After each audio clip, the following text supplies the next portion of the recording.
Hi everyone, this is Christy with the Element Bath and Body, and I wanted to come back and continue the vlog that I started talking about the unicorn fantasy of self-employment.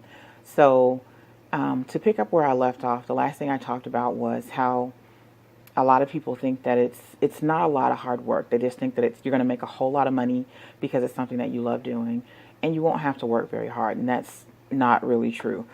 Now, to continue, there are some unusual cases or some atypical cases where you start off making a pretty good amount of money.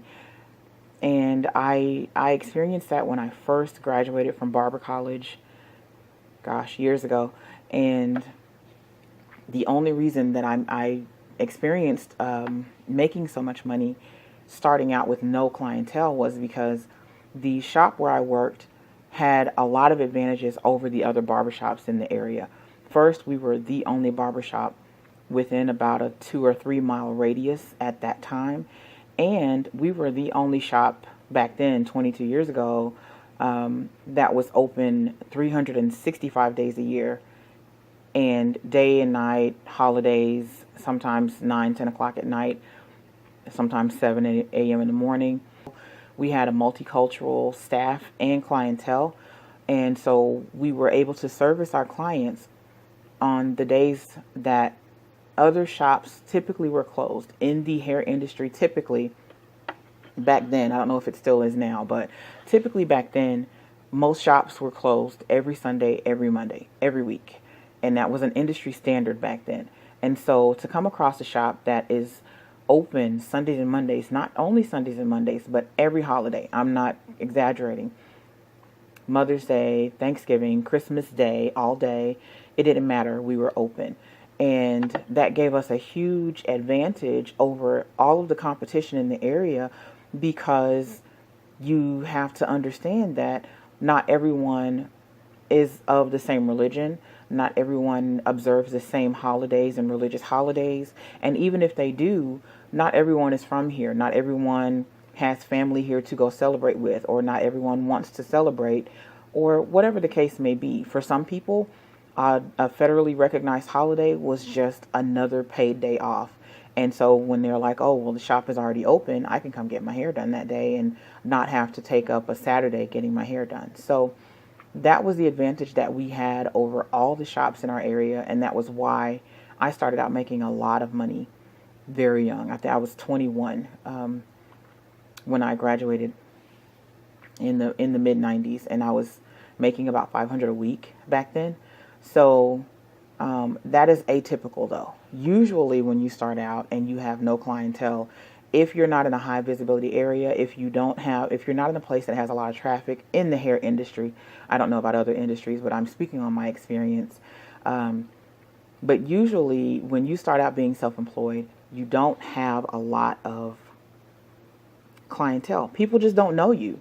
And when they don't know you, they don't trust you. I don't care, how long you've been doing it before you decided to open your business or start your practice.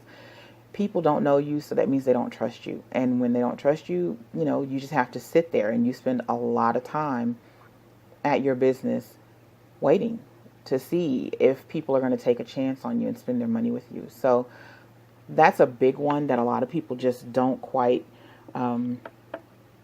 have realistic understanding of when going into business for themselves, or even starting a side business as a secondary source of income. The money's not going to just roll in just because you decided to start a business. And a lot of people assume, and I've had this, question or not even question, where statement really, where I have customers who've started their own businesses and they get really upset because their family and friends aren't consistently patronizing their business. They aren't consistently spending money with them. And they take that personally, like, well, they're my family or my friends, they should support me.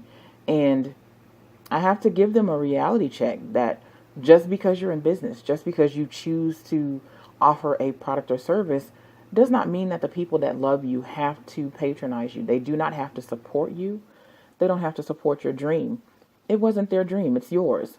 So you have to get out of that mindset that someone owes you something. No one owes you anything in business, in life, period. But especially when you decide to go into business.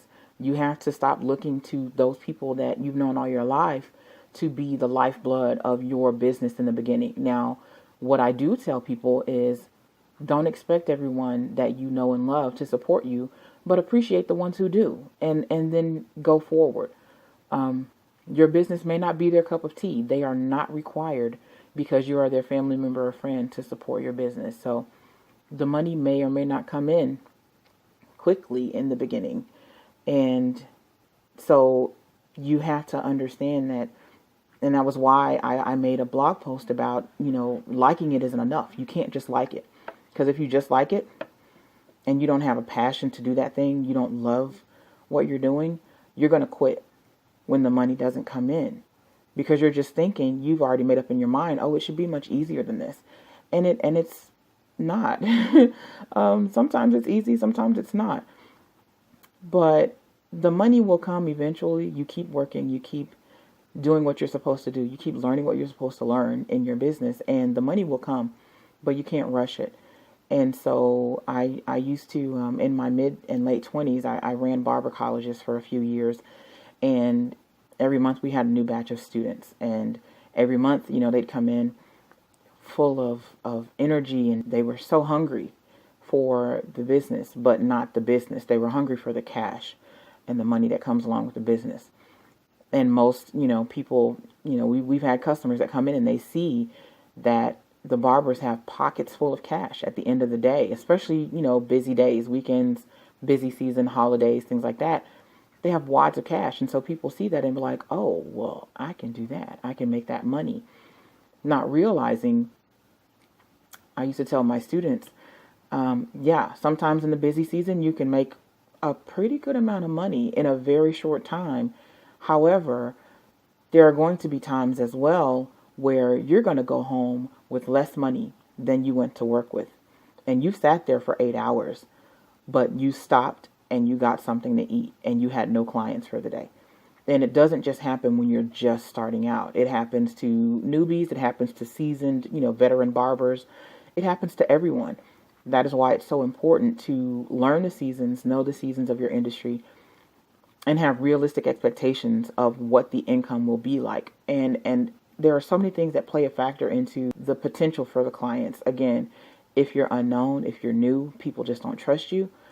But if you're also in an area that has very low visibility, you're not going to have as much foot traffic, as much walk-in traffic off the street. So you're going to have to work extra hard to get people to know you, to trust you, and want to spend their money with you. So you can't just, assume that the money is just going to come pouring in because you're great at something and you love doing it and you're dedicating your time to it, because, your time is very valuable, but it's going to take that time to build that business and build that clientele, build that trust in the community, people seeing your face, people seeing your work, things like that. So, and the next thing that I always, tell people, especially, when I was teaching and even now, when people are always asking me about self-employment, and they're just like, well, I have an idea for this business or whatever. What do you think about it? And I'm like, well, is that something that you like doing?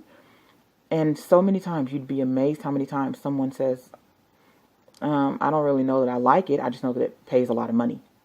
I've looked at the earning potential for it. You can make a lot of money doing that. And my advice to them is, if you don't love it, don't do it.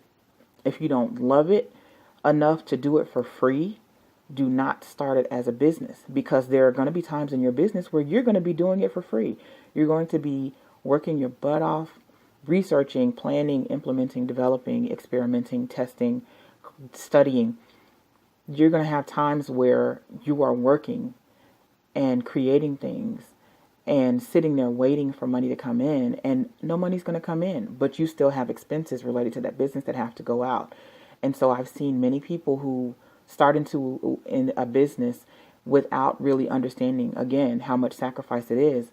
And as soon as that first hard time comes, they quit because they didn't realize that they're going to have to do it for free for a little bit sometimes. So that's a really big one. So again, I'm going to continue. I think I have one more video or two based on this, the unicorn fantasy and and some of the things and pointers that I tell people. But again, I'm approaching the 11-minute mark, so I don't want to go too much further than that. And if you have questions or comments or want to share your experiences, let me know. Thanks for watching. Have a great weekend.